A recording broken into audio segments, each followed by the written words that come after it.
And we are live earlier than later, guys. What's going on, everybody? Michael here. Welcome back to Outside the Cage. Well, this is the third attempt, so welcome back, everyone. Tonight's episode, again, is UFC. I will be doing a tech show starting this week. I will make a little bit more information known. I'm just going to wait for the chat to build up, and then we will get this party started. So, now that you guys are here and watching, if you're watching this on replay, make sure to catch Outside the Cage. If you want to be a part of the show, you are more than welcome to come on. But also, I have some important announcements. So, before I take a look at the live chat, I want to announce that this Tuesday, I will be going live with Show and Tech. I don't know if you guys know who he is. At the end of the video, I will show who he is.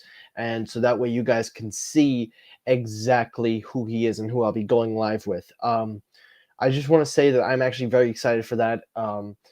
I really love going live with people. I always love interacting, collaboration, and this is going to be a fun one for me. So here's that it goes well. Now, without further ado, let's get looking at the live chat. Raf is in the house. Rafi, thank you for coming on. Thank you for hounding it tonight with the blue wrench. Audio and video is good on your end. Perfect.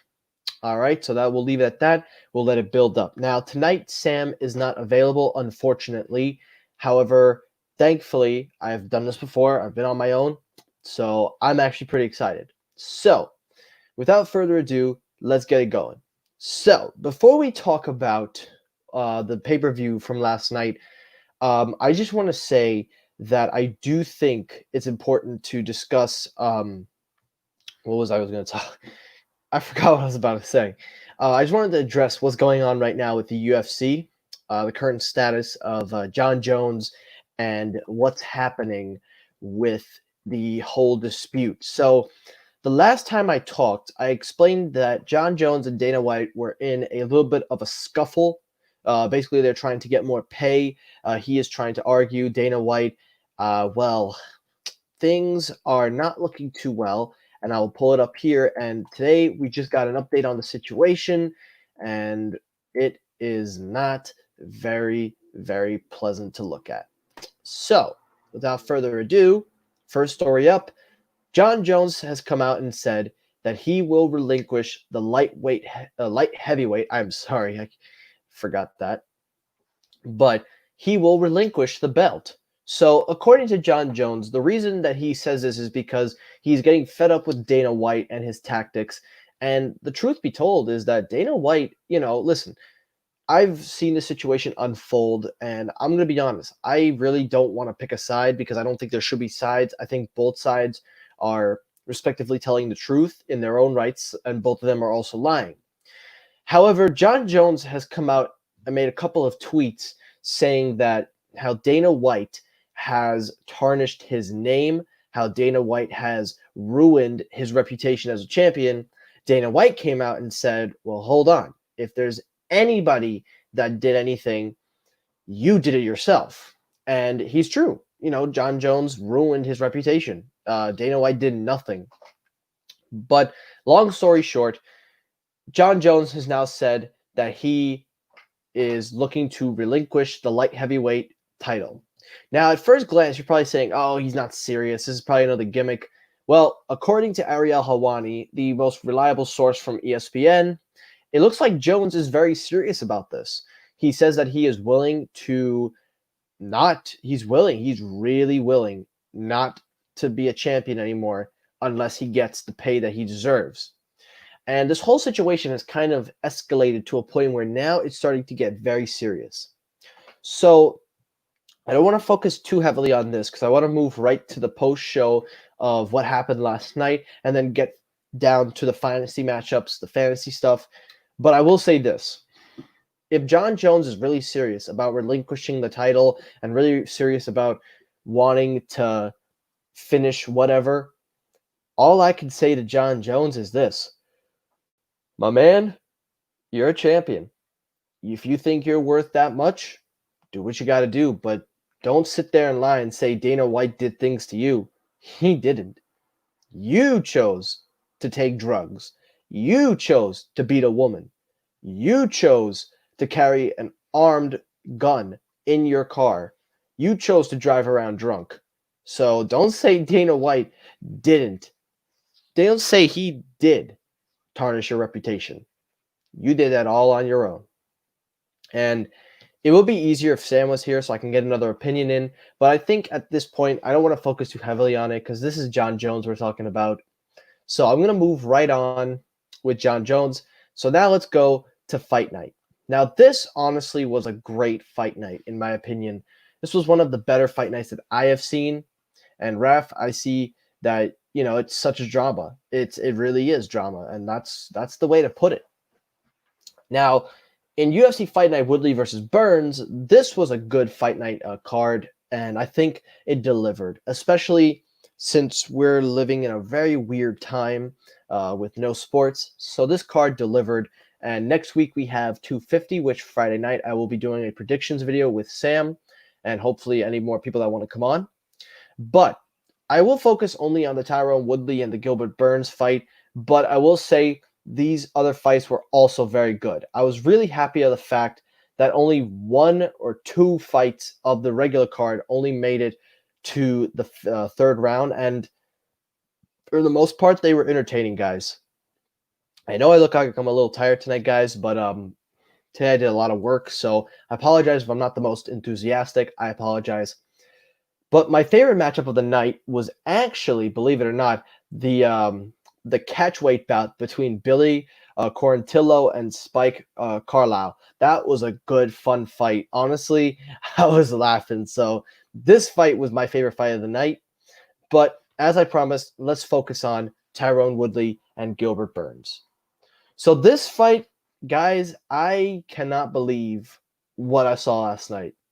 Now, let me be honest. Going into this fight, I'll be honest with you, I picked Tyron Woodley. I'm not going to lie. Tyron Woodley, for me, I thought was going to prove that he still has relevance in the welterweight division, prove that he is still a title fighter. And I really, really thought that Tyron Woodley was going to walk out victorious. But I have to be honest, I was wrong. And not only was I wrong, but I was shocked. I was thoroughly shocked. So before I talk about the fight itself, let me just say right now, Gilbert Burns has emerged as a true contender. Gilbert Burns, remember the name, ladies and gentlemen. He has emerged as a real emerging star in the welterweight division. He has emerged now as a top contender, in my opinion. But he has also emerged as somebody who isn't even a striker, who is a jiu-jitsu specialist and is able to knock people out. And the damage he did to Tyron Woodley was unbelievable. So right now, I'm going to say it, guys. Gilbert Burns is the name. Remember it, because he's going to be making waves. So let's take a look at the fight. So as you can see, Tyron Woodley really kind of underachieved, in my opinion. Taking a look at the breakdown, I saw the fight and I watched it. He was trying his best, but it looked as if he really had no idea what was going on. Now, to be fair, he was supposed to fight Leon Edwards. So you could probably understand if you had to change your plan and training and stuff, but there's no excuse. When you agree to sign on the dotted line, you got to pull through. And I'm just going to say it right now. Doesn't matter who your opponent is. Don't take them too lightly, because that's what happens when you don't take them seriously. And you're right. You can't rule them out, Raf. You can't rule them out. So let's take a look now at the submission attempts. Yes, Gilbert Burns did attempt a submission, which I thought if he had did it a little bit sooner, he might have actually been able to make Tyron Woodley tap out. Tyron's defense was actually pretty good for most of the fight when he was getting rocked and then defending some of the takedowns. But Gilbert Burns rocked him a couple of times in this fight. And again, I need to emphasize, this man is not a striker. This man is a Brazilian Jiu-Jitsu specialist, and he's throwing that much power. I was amazed that this fight didn't last that long on the ground. I thought it would have been a whole 20 minutes of just nonstop wrestling and scuffling. But Gilbert Burns surprised me. He was in the face of Tyron Woodley, showing he's not afraid. But most of all, he just showed up. The mind games, the striking, I was thoroughly impressed. And I gotta say, Gilbert Burns has not only made the top 5, but now he has a validating case to be next in line. Because if we take a look at the rankings, because the rankings are not, I repeat, they are not fully updated because Tyron Woodley is still in the top number 1. But look, Gilbert Burns wasn't even in the top 5. The fact that you were able to beat Tyrone Woodley, in my opinion, should boost him to number 2, maybe. I would argue number 2 because Tyrone Woodley is the former champion. He is technically ranked number 1.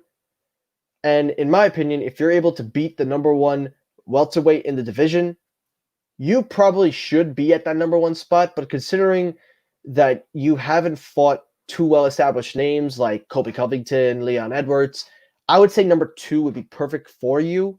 You could slop Stephen Thompson down to number 6, although Stephen Thompson, love me some Stephen Thompson. But the question now is, now you have a whole welterweight division with a lot of depth. We've already established that Jorge Masvidal is going to fight Kamaru Usman.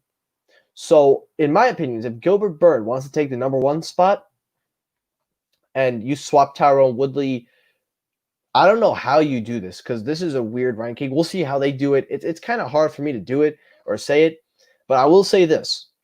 If you really want to boost Gilbert to the number 1 spot, I would say put him up against Colby Covington and boom, right there. Or if you want to put him in the number 1, just put him in the number 1. I mean, I would see no argument against it. He did beat the number 1. So yeah, what a card last night. That was an impressive fight from Gilbert Burns. I was really, really shocked. So hats off to Gilbert Burns, and I don't know what's going on here. They really need to fill in a champion.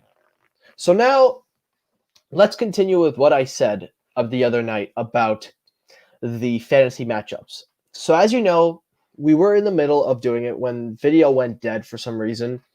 And I was in the middle talking about Conor McGregor. And I was talking about Conor McGregor because he right now is in a very weird situation. Conor has the potential to go for a championship run. The problem is he doesn't, in my opinion, hasn't fought anyone worthy. Right now, he is sitting at number 4 in the lightweight division and is number 14 in the welterweight division. Depending on where Conor wants to go, depending on exactly where he would prefer to be, if I was him, I would probably go to the lightweight division because welterweight, yeah, let's just say he won't last. But in all honesty, I would like to see Conor. If I had to make a match for Conor right now, I would name 3 fights.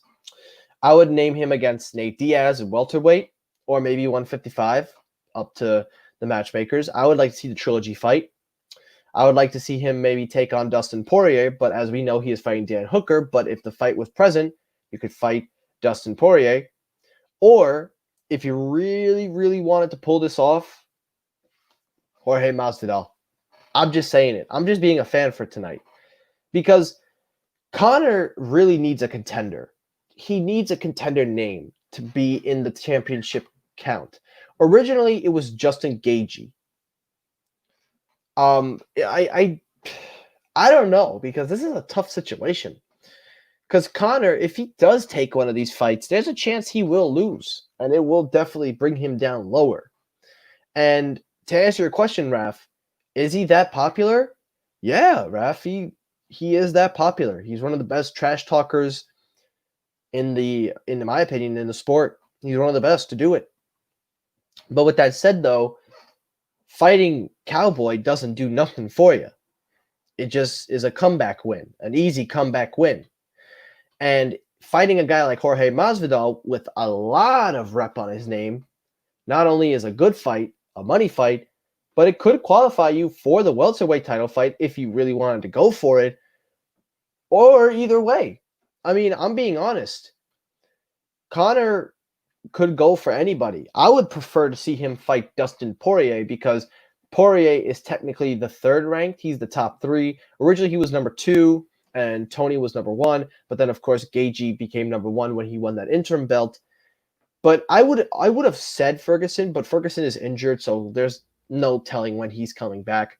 But I will say, if the opportunity presented itself, I would like to see him fight Poirier, because to me, Conor and Poirier, because you see 3 and 4, not only will it boost Conor up to the top 2 maybe, but Poirier's gotten a lot better. His boxing has gotten a lot better. His ground game's got a lot better. And when Conor fought him, they were in a different weight class, and Poirier was just starting out. He wasn't even in his prime. So I would like to see that. And that's my fantasy matchup for Conor McGregor. Now, when it comes to the featherweights, I actually wanted to bring this up. Alexander Volkanovski is getting his rematch with Max Holloway for his title that he won off of Holloway. I don't understand why they're giving him a rematch so fast, but hey, featherweight's featherweight. But I will say, if Volkanovski does win the fight, I would like to see next in line either Brian Ortega or Zabit. My personal fantasy matchup would be Zabit against Brian Ortega. I actually would like to see that. Yeah, Raf, he does need to get out there, but as long as Dana keeps holding him back for money purposes, we're never going to see him fight. So I would like to see Brian Ortega and Zabit fight, and the winner of that matchup will then get Volkanovski. And personally, if I'm being honest, I'm a huge fan of Zabit. Zabit is a great fighter. Brian Ortega is another good one. But between the two of them, if I had to pick, people will disagree with me, but I'm going to go Zabit because I'm a fan. But you've also got the Korean zombie in the wing, Yair Rodriguez. So the featherweight division has something there. So for me, my contender matchup would be Brian Ortega and Zabit. Bantamweight, they've already announced Peter Yan and Jose Aldo, which is completely, in my opinion, completely disrespectful to Sterling and Marlon. But here's the thing, though. With Marlon, he already had a title shot, so I don't really think he needs it. And Sterling is already in another fight right now, and that could be a title contender fight right for him, so he'll definitely be getting a shot at the title. But Aldo, to me, you debut in the bantamweight division, you lose your debut fight, and you automatically get a title shot. I understand why they did it, because that's a marquee name, Jose Aldo. Everybody knows Jose Aldo, so he'll bring attention. And Peter Yan is another good name. Fought in a couple of good guys. He's in the top 3, so it makes sense to give Peter Yan the title opportunity. I just don't think Aldo is the right guy. I understand why they did it, for not just because of the name and also because of what it'll bring to the division, but it's simple. Peter Yan is undefeated right now in the UFC. Jose Aldo just came down to the division and did a decent job with Marlon, but to me, overall, I would say Peter Yan against Sterling would probably have been more of the fight I wanted to see. In the flyweight, they said that we are getting a rematch against Joseph Benavidez and Ferreiro, so we'll see that fight blossom into its own. So I have nothing to worry about the flyweights yet. Moving down to the middleweights, the only two that I can think of is Robert Whittaker and Darren Till, which is happening. And then you got Paul Acosta and Israel Adesanya. And then from there, it's up to you. You could take Jared and have him fight Yoel Romero, but that would make no sense. So I think what needs to happen in the middleweight division is you got to give Paul Acosta that fight, and then you give Darren Till and Robert Whittaker a fight. That is actually going to be interesting. I actually kind of want to see Darren Till take on a real contender, because his fight with Kevin Gastelum, to me, wasn't really enough in the middleweight, in my opinion. So by taking on the number one, again, just like what Gilbert Burns did, this could prove that either it works or it doesn't. Now, in the light heavyweight, there's a situation going on with Jon Jones, so we don't know exactly what's going on, but I will say this. If he does get stripped of the title, if he does end up losing the belt, the next thing you got to do is give Thiago Santos and Dominic Reyes a title fight or interim, whatever they're going to do. These two are not only the two best, but these are the only two that have come close to beating Jon Jones. Personally, I think Reyes beat Jones. I've made it clear. You've got John waiting on the wing, Corey Anderson. You've got Anthony Smith, but Anthony Smith really doesn't, I think, deserve it right now. He's already going down. But I will say this. if you were to give Jon a fight with Glover Teixeira, I think that would be a good fight and also be a title opportunity fight because Glover Teixeira is very, very good. And the fact that Jon already beat Corey Anderson throws Corey out of the picture. So the only two left for him is either Dominic Reyes or Glover Teixeira. But I don't think Jon is going to take Dominic Reyes or Thiago Santos either way.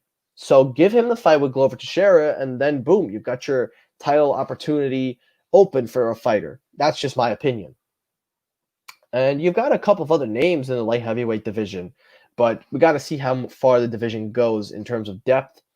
And in the heavyweight fight division, you already know the drill. Stipe and DC trilogy fight. Then after Ngannou, Derek Lewis is rising, but I don't think. To me, the only people that matter right now in the heavyweight division are just these 5 men. That's really it. Everything else is just a door opener. So it's up to you. But I will say, the Reem, Volkov, definitely I want to see. I want to see that fight. I don't know if they fought before. I'm just either really tired or just not talking straight tonight. But I want to see the Reem against Volkov. That's just my dream matchup. Now let's take a look at what's going on in the women's division. So as you know, the strawweights, we've got Rose Namajunas against Jessica Andrade. That fight is scheduled to happen, and I think the winner of that fight will go on to fight Weili Zhang. To me, that's the fight to make. The winner of one of these two gets a title shot. That's my opinion. I think that's a perfect thing to do. In the flyweights, you've got Valentina Shevchenko. Her sister suffered a loss last night. Kind of sad, but it's understandable. You know, she didn't look too well out there. But for Valentina Shevchenko, I really don't know who else you could give her. She owns the flyweight division. She could take a weight cut and try to go for the strawweight. I mean, it's a possibility if she wants to try, but I don't know if she'll necessarily do that. And trying to go up to fight Amanda Nunes again, to me, also doesn't make sense because she lost twice. Although you can argue that the first or second fight, I forgot which one it was really close. You could have argued. It went to the decision. So for me, Shevchenko either has to decide, is she going to go for a second belt? Is she going to stay? Or what is she going to do? I don't know what she's going to do, but we'll have to wait and see. Now, Nunes, she's already scheduled for a title fight in the featherweight division. This will be her first title defense in featherweight. As for being a double champion, honestly, I gotta say, you could throw anyone at her and boom. But even then, she's beaten Holly Holmes, Jermaine, she's beaten twice. So I don't necessarily think we need to see another fight. I think we just got to let her ride featherweight, and then we'll see how she does there. And that's really my wish for kind of fantasy matchups. I know I didn't talk about lightweight because honestly, we all know what's coming. Gaethje against Khabib. Then hopefully, if Khabib wins, I think he should give Tony the title shot, and then he should retire. That's just my opinion speaking. We've already got Dan Hooker against Dustin Poirier.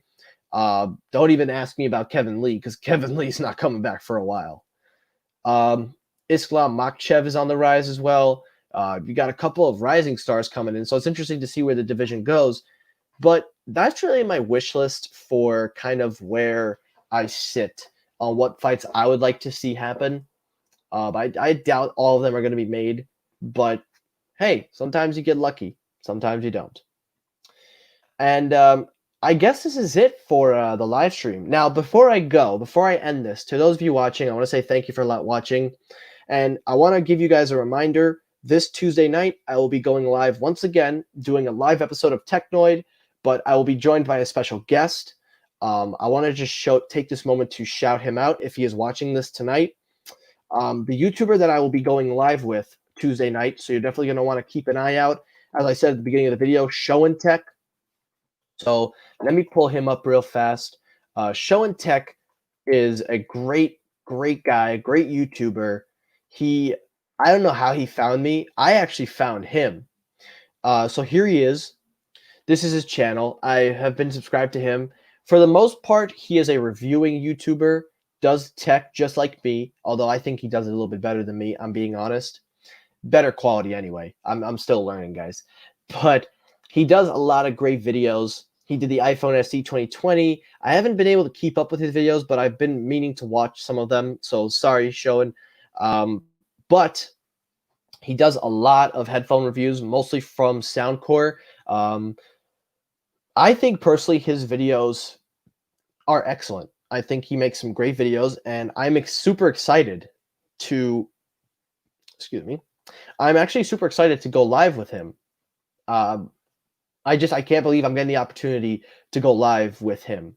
So, Showen, if you're watching this, mark your calendar. Tuesday night, me and you, we're gonna talk tech, and we'll see how it goes. And that's it for the live stream tonight. Tonight's a little early, guys, because the previous live stream kind of went more into detail about what we did. So this is kind of a follow up. But thank you for everybody watching. I appreciate you all joining me here tonight. As always, again, Tuesday night, mark your calendars because, again, I will be going live with Show and Tech. So definitely tune in Tuesday night. I would say around 8:30. So if you like this live stream, hit that like button. If you dislike the live stream, hit the dislike button. Help circulate my videos. Anyway, guys, thank you so much for watching. Take care, everybody. Have a great night. And thank you all for watching. Stay safe.